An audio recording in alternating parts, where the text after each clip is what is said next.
Everyone, welcome to my YouTube channel. आज की video में हम डिस्कस करेंगे ट्रांजिस्टर के बारे में।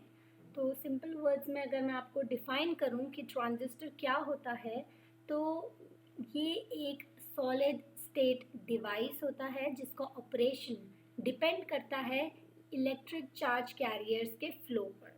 ठीक है, तो ट्रांजिस्टर क्योंकि इतना सिंपल कंपोनेंट होता है, दैट इज़ वाई हम इसे बेसिक फाउंडेशन की तरह यूज़ करते हैं आजकल के मॉडर्न कंप्यूटर्स में। और इसके इम्पैक्ट को समझने के लिए हमें पहले इसकी हिस्ट्री पता होनी चाहिए और क्या इसके पीछे साइंस प्रेजेंट है वो पता होना चाहिए।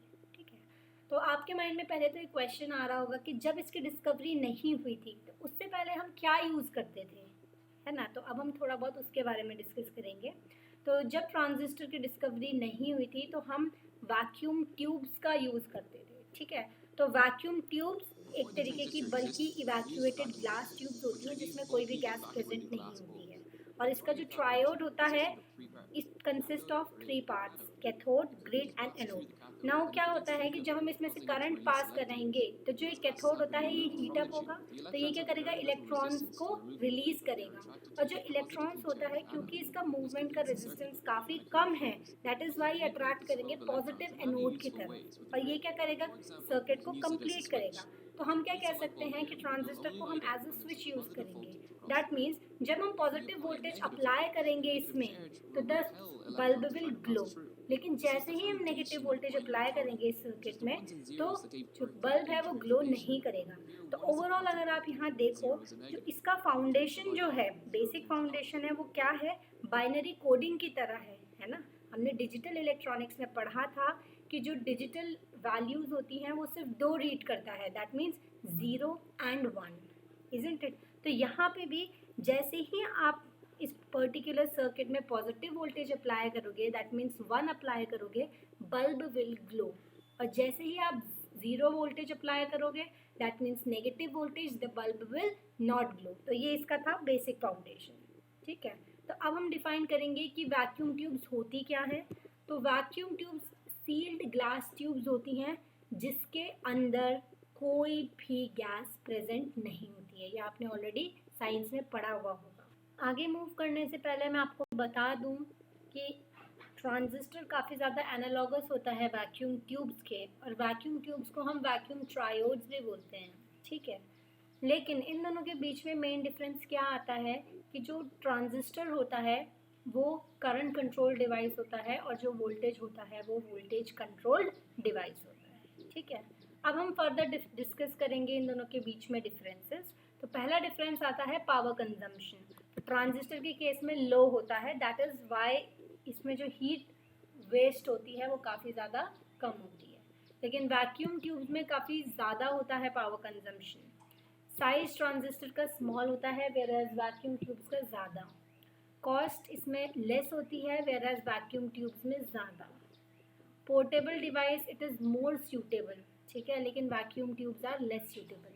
पावर सप्लाई अगर हम देखें तो ट्रांजिस्टर के केस में लोअर होती है, दैट इज़ वाई हम इसे स्मॉलर वोल्टेज डिवाइसेस में यूज़ करते हैं। लेकिन वैक्यूम ट्यूब्स की पावर सप्लाई क्योंकि हाई होती है तो we can not use them in the smaller voltage devices. ठीक है, एफिशिएंसी ट्रांजिस्टर के केस में हाई होती है स्मॉल सिग्नल सर्किट्स में, लेकिन वैक्यूम ट्यूब्स का तो they are not much suitable. Physical strength की बात करें तो हाई होता है ट्रांजिस्टर में एंड वैक्यूम ट्यूब्स में not much high. Okay, further voltage gain transistor का हाई है एंड वैक्यूम ट्यूब्स का लो। इनपुट इम्पीडेंस लो होता है ट्रांजिस्टर के केस में एंड वैक्यूम ट्यूब्स में हाई। टेम्परेचर ट्रांजिस्टर में डिपेंडेंट होता है, it is temperature dependent, that means जैसे जैसे टेम्परेचर चेंज होगा ट्रांजिस्टर भी उसके अकॉर्डिंग अपने चेंज हो जाएगी, उसकी वैल्यूज़ वगैरह या वैरी करेगा ये। Then vacuum tubes they are not that much temperature dependent. Maintenance transistor के केस में एक थोड़ा डिफ़िकल्ट होता है, ठीक है, और हम इसे ईजिली रिप्लेस भी नहीं कर सकते हैं, एक बहुत बड़ा डिसएडवांटेज है ट्रांजिस्टर का।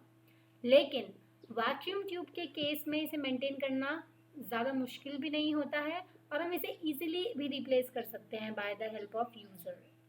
Transistor are made of PN junction and vacuum tubes are made up of wires. ठीक है, तो आई होप आपको अभी तक समझ आया हो जितना मैंने बताया है। फर्दर हम डिस्कस करेंगे क्या एडवांटेजेस होते हैं ट्रांजिस्टर के वैक्यूम ट्यूब्स के ऊपर। तो first advantage is compact size, ठीक है, then light weight, then rugged construction.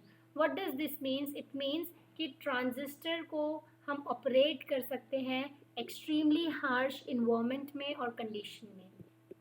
Then they are more resistive to shocks and vibrations, that means कि ये स्ट्रॉन्ग इनफ होते हैं कि ये सस्टेन कर सकें माइनर इम्पैक्ट्स को बिना किसी इंटरनल मैकेनिज्म के डैमेज के।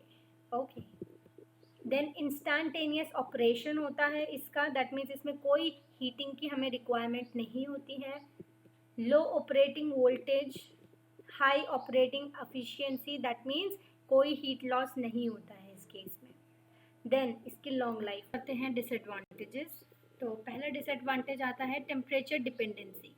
क्योंकि हमें पता है कि ट्रांजिस्टर टेम्परेचर डिपेंडेंट होता है, तो जैसे जैसे टेम्परेचर चेंज होगा वैसे ही ट्रांजिस्टर भी वैरी करेगा।